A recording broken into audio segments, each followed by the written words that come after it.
아멘. 감사합니다. 오늘 말씀은 구약성경 이사야서 60장 1절에서 2절까지 말씀을 우리 천천히 합독하겠습니다. 이사야서 60장 1절에서 2절까지입니다. 일어나라, 빛을 발하라. 이는 내 빛이 이르렀고 여호와의 영광이 내 위에 임하였음이니라.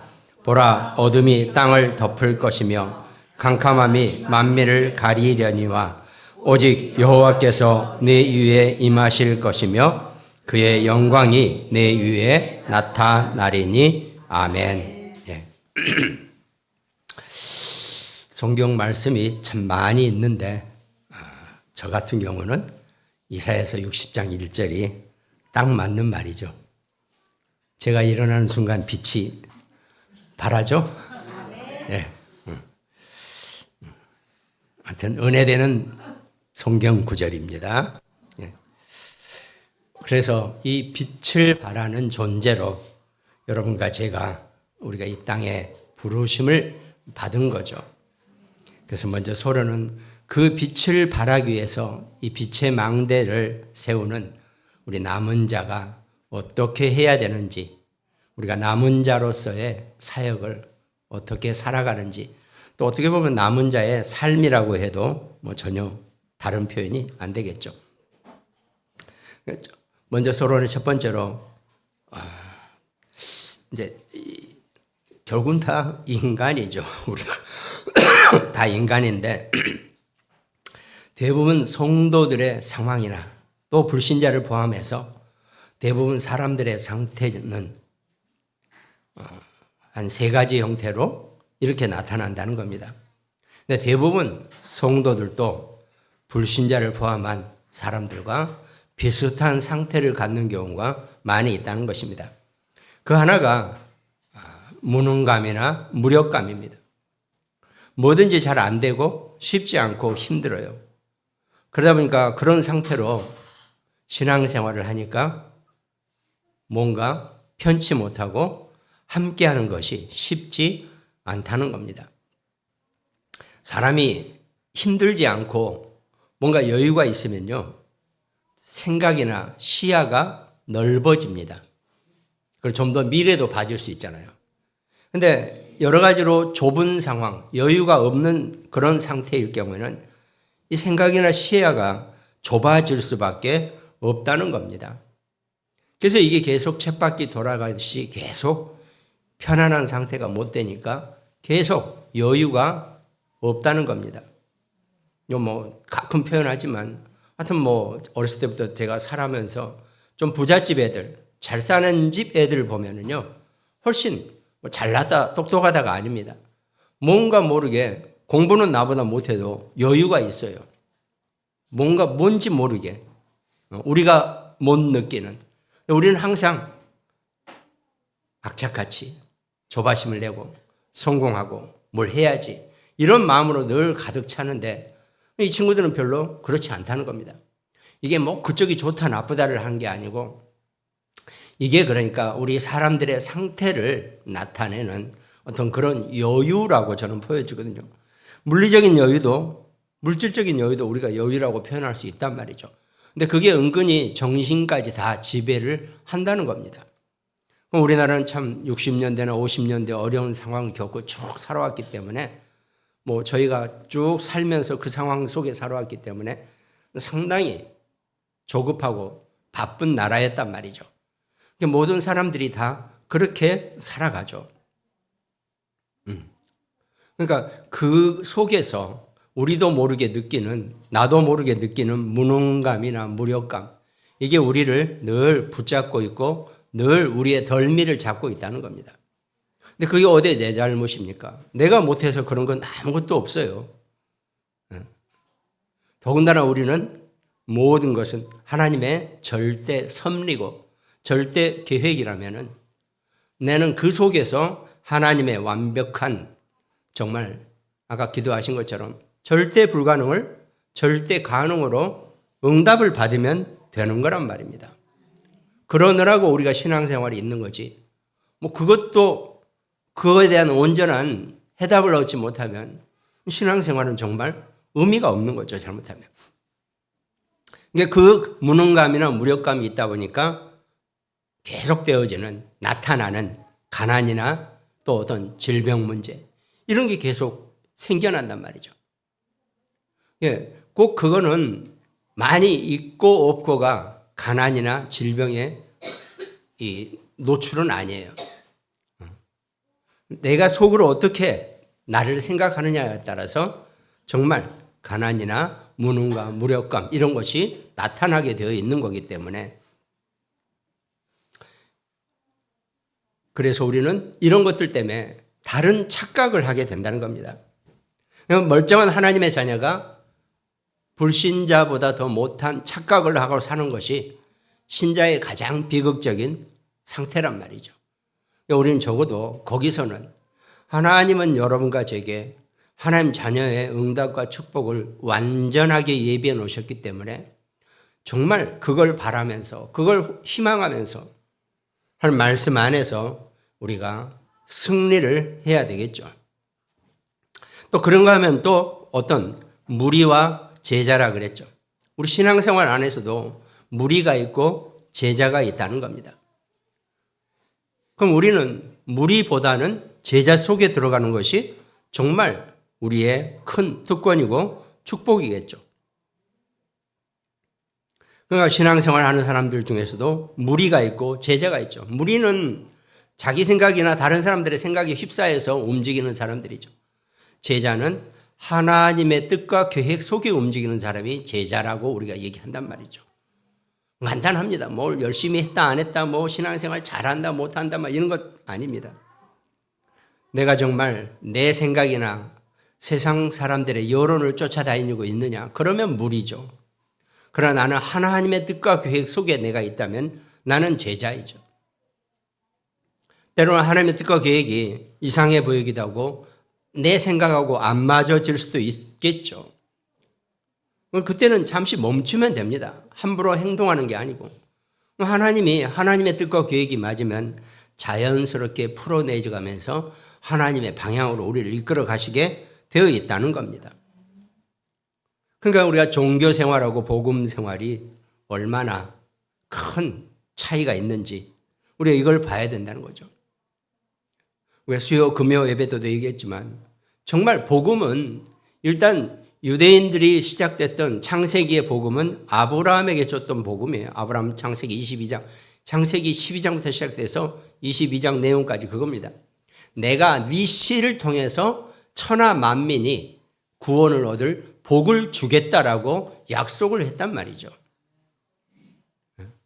대적의 문을 얻게 될 것이라고 그렇게 하나님이 아브라함하고 약속을 하신 거예요. 그럼 그건 약속이기 때문에 그걸로 끝나는 겁니다. 그래서 네 씨를, 여자의 후손 예수 그리스도, 곧 그 예수 그리스도를 받아들이는 자는 누구든지 하나님의 자녀가 되고 구원에 이른다는 그 약속을 주신 겁니다.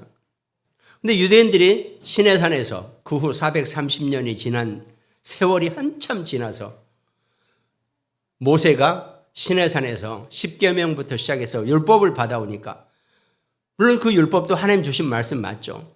근데 그걸 율법주의로 만들어가지고 조건을 건 거죠. 구원을 받고 하나님의 자녀가 되려면 요걸 지켜야 된다. 그래서 복음과 율법이라고 표현을 하게 된단 말이죠. 우리가 분명히 알아야 될 것은, 복음은, 하나님의 약속은, 창세기 3장 15절 여자의 후손 약속은 창세기 12장부터 22장까지 아브라함의 확실하게 언약으로 이미 약속이 되어버린 겁니다. 바울이 하는 얘기도 그거잖아요. 아니, 이미 하나님은 아브라함 때 우리에게 약속을 하셨다. 계약이 끝났다. 근데 그걸 430년이나 지난 뒤에 시내산에서 모세가 받은 그 율법을 가지고 그 계약의 조건을 삼는다는 것은, 이건 인간 세상에도 없는 계약의 조건이다. 그렇죠. 그렇잖아요. 누가 계약을 서로 해놓고 세월이 한참 흘러서 나 이거 뭐 어떻게 저렇게 다른 얘기를 할 수가 없잖아요. 계약은 이미 계약으로 끝난 거니까요. 세상은 그렇거든요. 그래서 계약을 잘 해야 합니다. 확실히 알아보고 계약을 해야 돼요. 계약에 한 번 계약을 해놓으면 절대로 그거는 번복되거나 바뀌어질 수가 없는 거죠. 아브라함에게 이미 천하 만민의 씨에 대한 언약을 주셨기 때문에 그건 그걸로 끝난 겁니다. 준 거니까. 조건이 이 율법주의를 해야지, 이 율법을 지켜야지만이 언약의 씨가 된다든가 하나님 자녀가 된다든가 구원을 얻는다든가 이렇게 될 수가 없다. 도대체 어디서 들어온 법이냐 이게. 말도 안 된다. 바울은 율법학자이기 때문에 그런 부분을 정확하게 설명을 할 수가 있는 거죠. 그래서 우리가 정말 복음 생활 속에서 종교 생활 또는 율법주의, 신비주의, 인본주의, 선민주의, 또 우상, 또 이런 배금주의 이런 것은 전부 다 복음을 희미하게 하고 복음을 약화시키려고 한다는 겁니다. 복음과 하나님의 약속과 견줄 것은 이 땅에 아무것도 없어요. 어떤 조건도 없습니다. 어떤 율법주의도 없고 어떤 것도 없어요. 이게 복음이냐 율법이냐 우리가 동등하게 세울 게 아니라는 겁니다. 율법은 완전히 바닥에 있는 겁니다. 근데 율법이 하나님의 말씀이잖아요. 네. 그런 의미로 우리가 율법을 하나님의 말씀으로 보는 거지 그걸 율법주의로 만들어가는 거는 그거는 구원의 조건이 될 수 없다라고 바울이 지금 얘기하는 겁니다. 우리가 신앙생활 하시면서요. 그리스도의 복음을 받았으면 그걸로 끝입니다. 그래서 구원은 이미 우리가 선택을 받았기 때문에 너무 쉽고 대가가 우리가 안 치러도 되는 거죠. 그런데 신앙생활은 내가 좀 가끔마다 신앙생활이 녹록치 않다? 가끔 그렇게 표현하잖아요. 근데 사실은 신앙생활이 어려운 게 아니고 이 복음을 그리스도의 복음으로 내가 딱 끝나버리면은 신앙생활은 너무 편한 거거든요. 근데 우리가 어렵게 만들어요. 인류가 살아오면서 인류의 역사 속에서 여러 가지 것을 긁어다가 사단이 그걸 이용해서 복음 생활을 제대로 누리지 못하게 우리를 힘들게 한다는 겁니다. 신앙생활은 예수 그리스도를 영접하고 하나님의 자녀가 되는 순간 완벽히 끝이 났다는 겁니다. 더도 토달 게 없어요. 그렇게 깔끔하게 신앙생활을 하면 신앙생활은 엄청 쉽습니다. 근데 워낙 세상에 이거 이거 많이 엮이다 보니까 우리가 신앙생활을 어렵게 하고 있다는 겁니다. 저도 그렇게 표현을 하는 거죠. 쉽지 않다고. 쉽지 않은 것이 사실은 우리 문제거든요. 내 자신의 문제. 아무튼 이것만 우리가 잘 신앙생활 하시면서 정말 복음으로 나머지 모든 문제가 다 끝났다는 것을 정말 선택하시고 붙잡으시기 바랍니다. 그럼 내게 나타나는 어떤 현상이나 사건이나 문제나 어떤 질병마저도 그건 내 것이 아니에요. 하나님이 나를 향한 욥과 같이 하나님이 나를 향한 하나님의 계획이든지 아니면 사단이 나를 계속 공격하느라고 하는 쓸데없는 짓인지 어느 것이든지 다 하나님의 절대 계획과 절대 주권 속에 있다는 것만 고백하시기 바랍니다. 그러면 서론의 두 번째로 그러면 우리 남은 자 빛의 망대를 이루게 될 우리의 사역은 이 세 가지 상황 속에서 위에 있는 그 세 가지 그 어려운 삶의 현장 속에서 그 상황 속에서 어떻게 이해하고 내가 어떻게 답을 낼 것인가 이것이 사실 우리의 남은 몫입니다. 그래서 우리가 나 자신 우리가 진정한 복음 속에서 살아야 한다는 것을 늘 우리가 얘기하는 거죠. 그러니까 어떨 때는 우리가 그러니까 내가 남은 자가 되기 위해서는 내가 남는 자가 되어야 돼요. 남은 자라고 하는 표현은요. 남들이 나를 부르는 겁니다. 아, 저 사람은 남은 자야. 그러면 실제로 나의 의지는 뭡니까? 나는 남는 자가 되어야 한단 말이죠. 내가 스스로 남는 자가 되지 못하면 남들이 나를 남은 자라고 불러줄 수도 없고 하나님이 나를 남은 자로 인정할 수가 없다는 겁니다. 그게 중요하죠, 우리가. 그러니까 그 속에서 우리가 왜 많은 사람들을 수용하고 또 초월하고 답을 내야 되는지 그건 제자와 무리를 분리하는 방법입니다. 무리 위에는 초월하면 됩니다. 뛰어넘으면 됩니다. 다 수용해주고 답을 내주는 제자가 필요하다는 겁니다. 우리가 신앙생활하면서 여러분과 제가 정말 중요한 것이 이걸 제대로 우리의 남은 사역이 열심히 돈도 벌고 열심히 일도 하고 뭔가 이루는 것도 중요한 거죠. 근데 그건 부수적인 거라는 겁니다. 정말 우리의 사역은 남은 자의 사역으로 살아갈 수 있는 거. 이게 우리가 신앙생활의 중요한 우리의 기준이 되어줘야 한다는 겁니다. 그러면 그 남은 자의 기준이 어떤 것이냐? 서론의 세 번째는 아까 말씀드린 것처럼 잘나고 똑똑해서 남은 자가 아니라는 겁니다.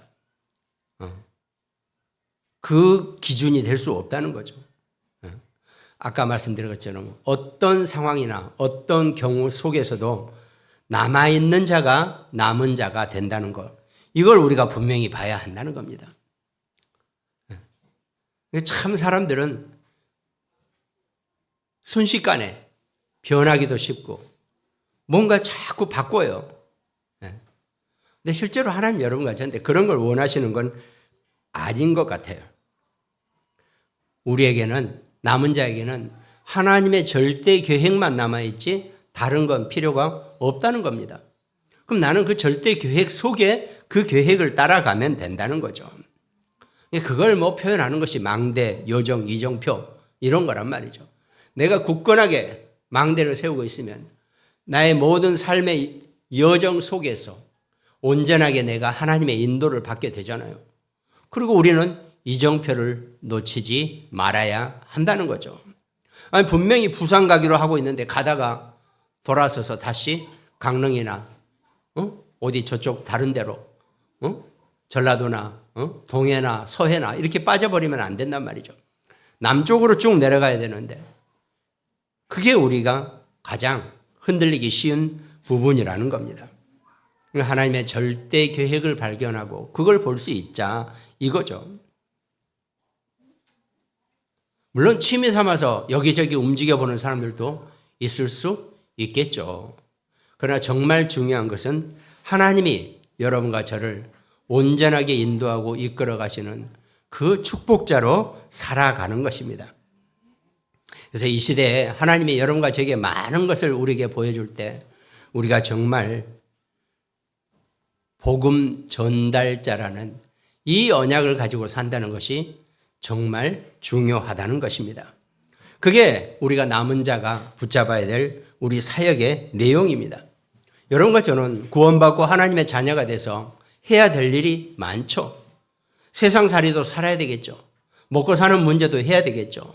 그러나 정말 중요한 것은 다른 데 있다는 겁니다.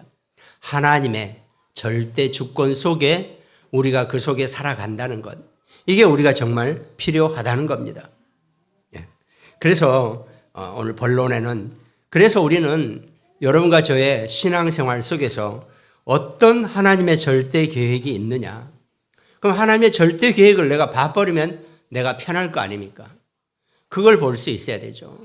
그 하나님의 절대 계획을 발견하기 위해서 본론의 첫 번째는 이스라엘의 역사 속에서 보면은 절대 불가능한 노예에서 절대 가능의 출애굽까지의 여정이 있다는 겁니다.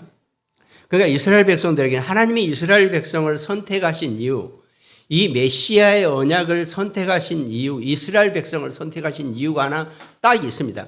이스라엘 백성들의 장점이에요. 중간에 딴 길로 가지 않는다는 겁니다.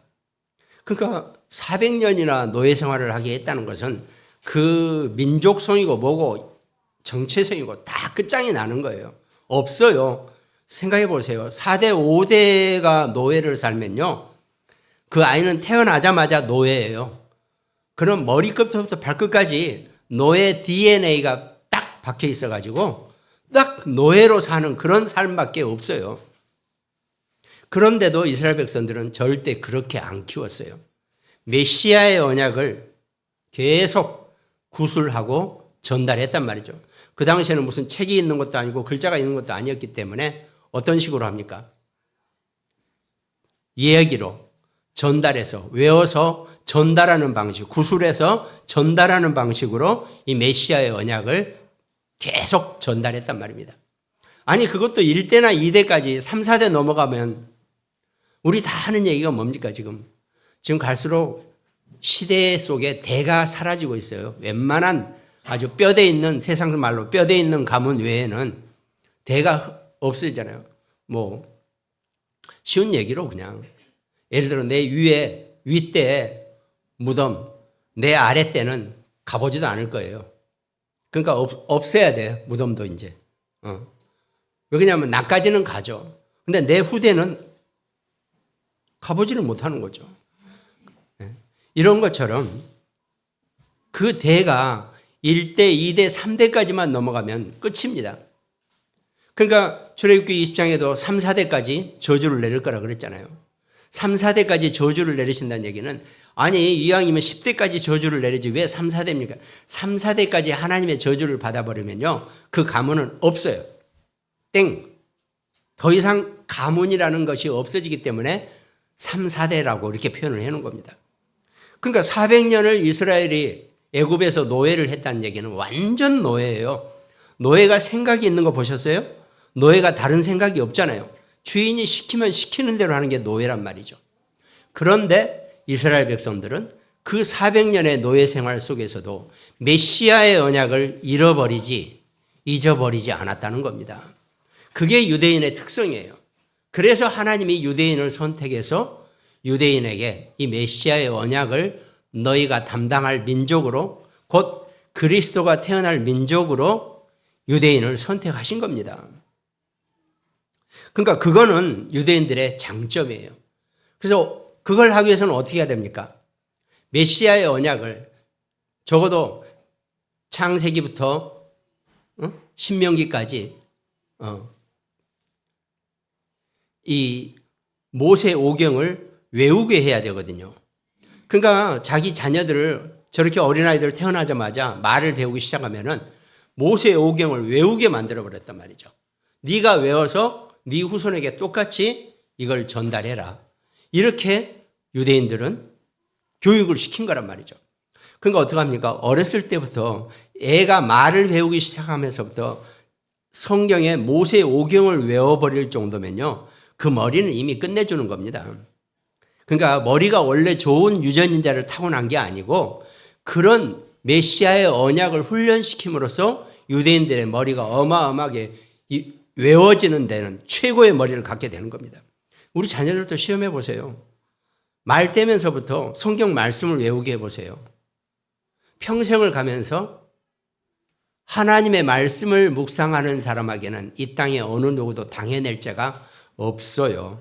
그러면서 세상적으로는 너무나 이 암기력이 좋으니까 어마어마한 두각을 나타내는 거죠. 적어도 나사나 이런 데서 아주 뭐 공학계나 뭐 어떤 쪽이든 이 유대인들이 그 머리를 쓰는 것 때문에 다 유대인들이 들어가 있어요. 유대인을 칭찬하는 게 아니고 그만큼 하나님의 완전한 계획을 우리가 볼 수 있어야 한다는 겁니다. 근데 유대인 중에 딱 하나 빠진 게 있다 그러더라고요. 스포츠. 유대인 중에는 몸 쓰는 스포츠로 두각내는 사람이 극히 드물대요. 그 사람들은 워낙 머리만 쓰는 사람들이었으니까. 따져보면 이미 확률이 계산이 나와 있어요. 없어요. 별로. 유대인들은. 그 대신 머리 쓰는 자로서는 어마어마한 우리가 다 익히 아는 사람들이 전부 다 유대인들이라는 것을 여러분들이 알면 놀라실 거예요. 근데 그건 유대인들이 똑똑한 게 아니에요. 하나님이 유대인을 선택했고 그 유대인이 이 하나님의 메시아 언약을 끊기지 않게 후대에게 증거하고 전달하기 위해서 계속 그걸 묵상하고 외우게 만들었기 때문에 그런 물리적인 특성이 나타나게 된다는 겁니다. 그러니까 노예 400년을 해도요. 그 메시아의 언약이 끊어지지 않았어요. 이 사람들은. 그리고 반드시 아브라함에게 줬던 가나안 땅의 언약, 그게 메시아 언약이죠. 자기네들은 때가 되면 가나안으로 가게 될 것이라는 것을 분명히 굳게 믿고 있는 것이 400년 노예 생활한 이스라엘 사람들이에요. 무서운 사람들이죠. 그러니까 어떻게 보면 그렇게 따지면. 그러니까 애굽이 아무리 이스라엘 백성들을 노예로 짓눌러도 딱 그 메시아의 언약이 끊어지지 않았다는 겁니다. 일반 사람들, 일반 민족들 같으면요, 400년간 남의 나라 노예하면요, 자기가 누군지도 모르고 사는 사람들이 거의 대부분일 거예요. 없어져요. 민족 자체가 하나 없어져야 돼요. 유대인이라는 민족이 없어져야 되거든요. 근데 안 없어져요. 그게 하나님이 이들을 선택하신 이유고 또 이들이 하나님께 받은 축복이라는 겁니다. 근데 이거를 결국에 가서는 온전하게 신약의 그리스도를, 예수 그리스도를 받아들이지 못하고 믿지 못했기 때문에 완전한 정말 두고두고 얘기될 근대에 있어서 전 세계 여러 민족 중에 가장 고난을 당한 민족, 홀로코스트부터 시작해서 600만 명의 유대인이 죽고 죄가 되고 아무튼 그런 재난을 당한 겁니다. 그게 전부 다 온전하게 이 메시아의 언약을 가지고 절대 불가능한 노예에서 절대 가능에 출애굽한 그 이유를 제대로 정말 메시아를 붙잡지 못한 그런 결과가 된다는 겁니다. 그리고 본론의 두 번째는 우리가 이제 여러분과 제가 우리의 사역이 빛의 망대로 인한 절대 가능의 이유를 알아야 한다는 겁니다. 여러분과 저는 빛을 발하는 존재이기 때문에 우리에게는 하나님이 이미 절대 가능을 우리에게 열어 놓으셨다는 겁니다. 창세기 1장 3절에 하나님이 이르시되 빛이 있으라 하시니 빛이 있었고 이 빛이 태초 위에 창세 때 여러분과 제게 주신 빛이라 그랬습니다. 이 빛은 무에서 유를 창조하는 불가능에서 절대 가능으로 인도하는 창조의 빛이 된다는 것입니다. 그래서 오늘 읽은 본문 이사야서 60장 1절 일어나라 빛을 발하라 그랬죠. 이는 내 빛이 그러니까 이미 우리 안에 하나님의 영광의 빛이 와 있는데 우리가 그걸 모르고 산다는 겁니다. 왜? 내 형편이나 내 상황이나 아까 서론에서 말씀드린 내 무능이나 내 무력감이나 이런 것 때문에 내게 있는 이 빛을 내가 발할 그런 상황이 못 된다는 겁니다. 우리가 착각하지 않고 정말 하나님이 여러분과 저를 빛으로 삼으신 그 이유를 알고 살아가는 그런 귀한 축복자가 되시기 바랍니다. 예수님께서 마태복음 5장 14절에 너희는 세상의 빛이라 그랬습니다. 우리 모두에게 구원받은 하나님의 자녀에게 너희는 세상의 빛이라고 그랬거든요.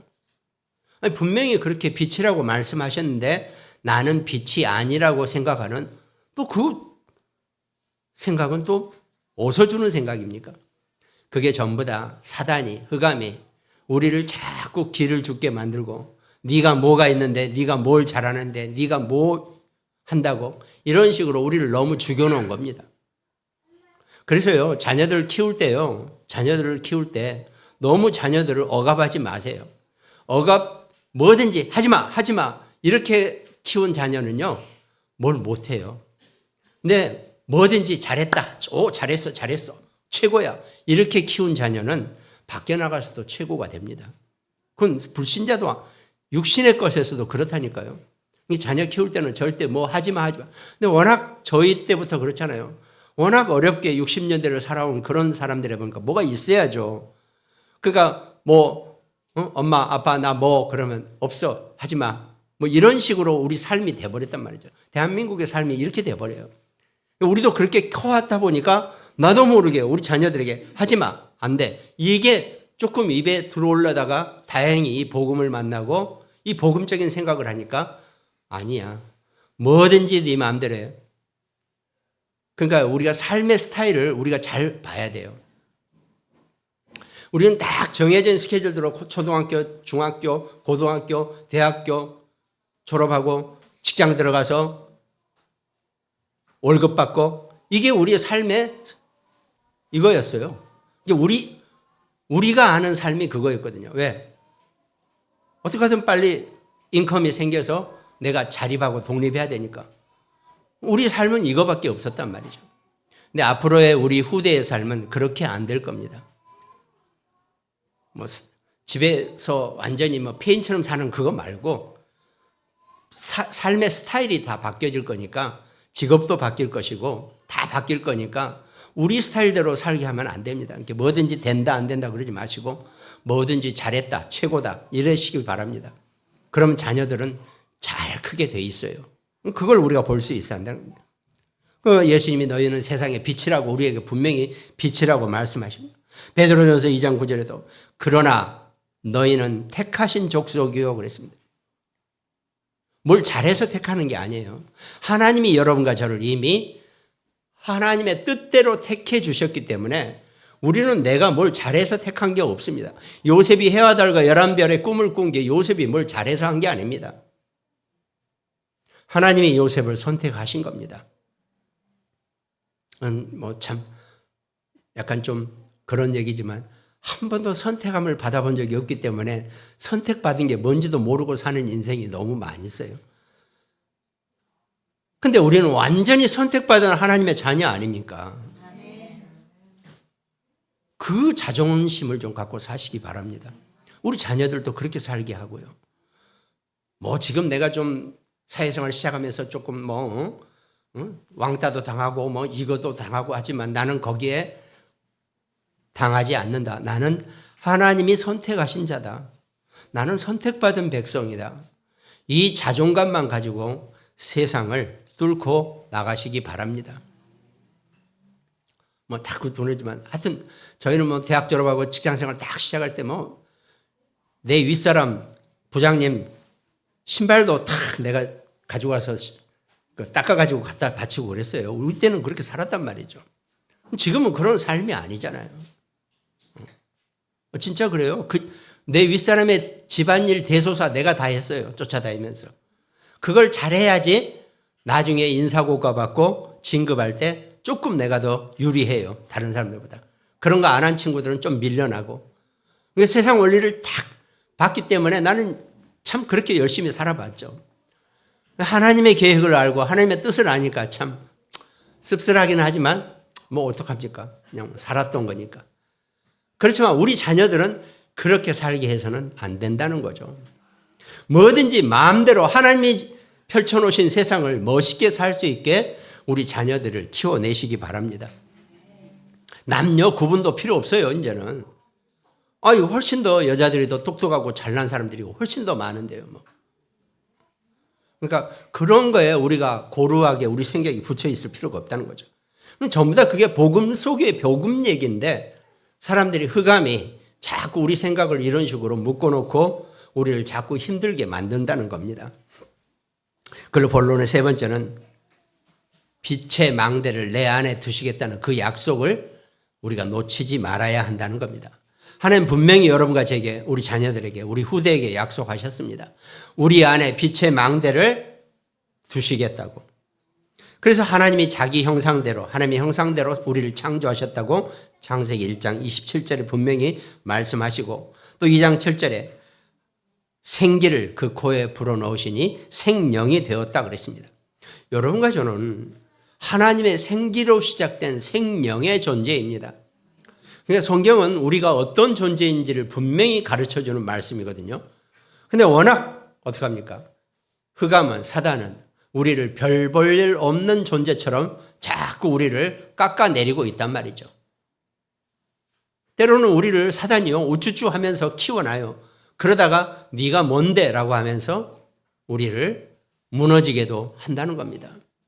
그러나 우리는 하나님의 생기로 시작된 생명의 존재라는 것을 절대 놓치지 마시기 바랍니다. 그래서 그리스도가 교회의 주인이라는 이 말씀 속에서 그리스도가 교회의 주인이라는 뜻은 다른 거 없습니다. 모든 것에 그리스도로 시작하고 그리스도로 끝을 내면 된다는 겁니다. 근데 우리 신앙생활을 참 많이 하고 복음 훈련도 많이 받은 사람들도요. 이게 안 돼 있어요.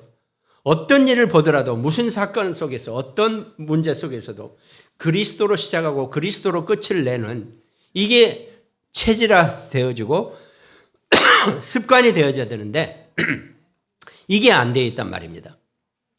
왜? 세상 훈련을 너무 많이 받아가지고 초등학교 때 유치원부터 시작해서 유치원부터 시작해서요, 우리 애가 받은 교육은 전부 다 사단의 것에 순종하게 하는 그 교육밖에 안 받았어요. 그럼 다 필요 없냐? 그럴 수도 없죠. 근데 사실 어떻게 보면 그럴 필요 없어요. 세상에 정말 두각을 나타내고 세상에 똑똑한 사람은 초등교육도 안 받은 사람들도 많이 있거든요. 대학 교육 필요 없다고 대학교 중퇴해버린 사람들도 많이 있거든요. 그게 전부 다 흑암이, 사단이 우리 몫을 제대로 못하게 하고 우리 자녀들을 자기 페이스 속에, 자기 굴레 속에 두게 하기 위한 전략이라는 것, 우리가 분명히 알아야 한다는 거죠. 그래서 공부가 필요 없냐? 1 더하기는 2, 2 더하기 2는 4 이런 거 필요 없냐? 아니죠. 세상 사람들과 관계를 하기 위해서는 공부도 필요합니다. 그래서 우리 자녀들이 일반적인 공부도 할 수 있게 잘 할 수 있도록 도와주는 것이 필요하다는 겁니다. 창세기 6장 14절에 너는 고펠 나무로 너를 위하여 방주를 만들되 그랬습니다. 방주라 그랬습니다. 하나님이 노아에게 방주를 만드신 이유는 딴 거 없습니다. 온 세상이 물속에 빠졌을 때 방주 안에 들어오면 살게 되어 있다는 겁니다. 방주는 곧 언약을 의미하는 것이고 교회를 의미하는 것입니다. 하나님의 품입니다. 이 언약 속에 들어온 자는 세상이 아무리 문제가 있고 세상이 아무리 힘들더라도 살아남게 되어 있다는 겁니다. 그게 남은 자죠. 다른 데 가서 어디 높은 산 꼭대기 위에 가서 살 생각을 하지 마시기 바랍니다. 오직 방주 안에만 들어오시기 바랍니다. 그래야 살아요. 저 산이 높으니까 저기 올라가면 살겠지 하고 올라가다 보면은 끝까지 올라가도 거기도 물이 차버려요. 그러나 방주를 선택하시면 방주 안에서는 어떤 사람도 살아남게 되어 있다는 겁니다. 그러니까 내가 남아야지 하는 사람이 남은 자가 된다니까요. 그걸 빛의 망대 속에서 정말 내 안에 빛을 발하는 그런 축복자가 되시기 바랍니다. 결론에 그러면 우리가 이 빛이란 것은 사실은 여러 가지 것도 있지만 사실은 치유하고 상관이 있습니다. 오늘날 무슨 물리치료실이나 그런 데 가면 다 빛으로 하는 그런 것들이 다 치유 사역하고 상관이 있습니다. 여러분과 제가 빛의 망대로 살아간다는 것은 우리를 만나는 사람들은 누구든지 영적이든지 육신적이든지 살리는 자의 축복을 누리게 되는 것이 우리의 치유 사역이라는 겁니다. 그래서 우리는 재창조라 그랬습니다. 완전히 썩어 문드러져 없어버리게 에스겔아 이 뼈들이 살겠느냐라고 물어봤을 때 주께서 아시나이다라고 대답했잖아요. 그래서 하나님이 그래 그러면 내 말씀을 대언하라. 뼈가 살이 붙고 힘을 얻어서 군사가 될 것이라고 분명히 에스겔서에 말씀하신 것처럼 말씀이 우리의 빛이 되고 우리의 모든 것을 치유케 하는 힘이 된다는 겁니다. 그래서 고린도후서 4장 16절 말씀 속에 그러므로 우리가 낙심하지 아니하노니 우리의 겉사람은 낡아지나 우리의 속사람은 날로 새로워진다 그랬습니다. 여러분과 저의 겉사람은 창세기 3장에 그 문제에 빠진 자들이죠. 그러나 우리의 속사람은 예수 그리스도로 십자가의 예수 그리스도를 고백하고 하나님의 자녀가 되고 하나님의 백성인 구원받은 하나님의 자녀입니다. 우리 속사람은 날로 새로워지게 되어 있다고 합니다. 자, 반대로 가요. 시계가. 우리의 겉사람은 시간이 갈수록 쇠퇴해집니다. 그러나 우리의 속사람은 시간이 갈수록 더 날마다 새로워진다는 것이 고린도후서 4장 16절 말씀이에요. 내 육신은 늙어가지만 내 속은 더 젊어가는, 더 생기 차지는 그런 축복을 누리시기 바랍니다. 그리고 고린도후서 5장 17절에 보니까 그런즉 누구든지 그리스도 안에 있으면 새로운 피조물이라 그랬습니다. 이전 것은 지나갔으니 보라 새 것이 되었다 그랬습니다. 우리가 그 새 것 말고 신상 이런 새 것 말고 여러분과 저는 늘 새로운 피조물이라 그랬습니다. 새로운 피조물답게 누리고 사시기 바랍니다. 그러니까 이제 우리 옛날에는 워낙 우리가 없어가지고 뭘 많이 아껴두는 편이었잖아요. 이제 시대가 바뀌었습니다. 이제 좋은 것부터 많이 먼저 먹으세요. 그 아껴두면 다 썩어요. 예. 지금 원리가 그렇습니다. 세상 원리가. 우리는 날마다 새로운 피조물이라 그랬습니다. 새 것이 되었다. 하나님 앞에 새 것이 되었다 그랬죠. 그리고 고린도 후서 6장 2절에 보니까 이르시되 내가 은혜 베풀 때 너에게 듣고 구원의 날에 너를 도왔다 하셨으니 보라 지금은 은혜 받을 만한 때요. 보라 지금은 구원의 날이로다 그랬습니다. 날마다 은혜 받는 때고 날마다 구원의 날이 계속되어지는 그런 재창조적인 치유를 누리는 그런 축복받은 신앙생활 되시기를 주님의 이름으로 축원드리겠습니다. 그래서 히브리서 4장 12절에 하나님 말씀은 살아있고 활력이 있어 좌우에 날선 어떤 검보다 예리하여 혼과 영관 및 관절과 골수를 찔러 쪼개기까지 하며 또 마음의 생각과 뜻을 판단한다 그랬습니다.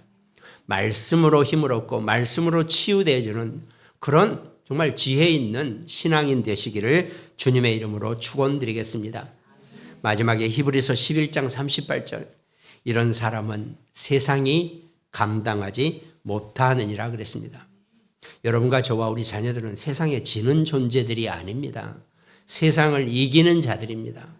세상을 이기는 축복자가 되시기를 주님의 이름으로 축원드리겠습니다.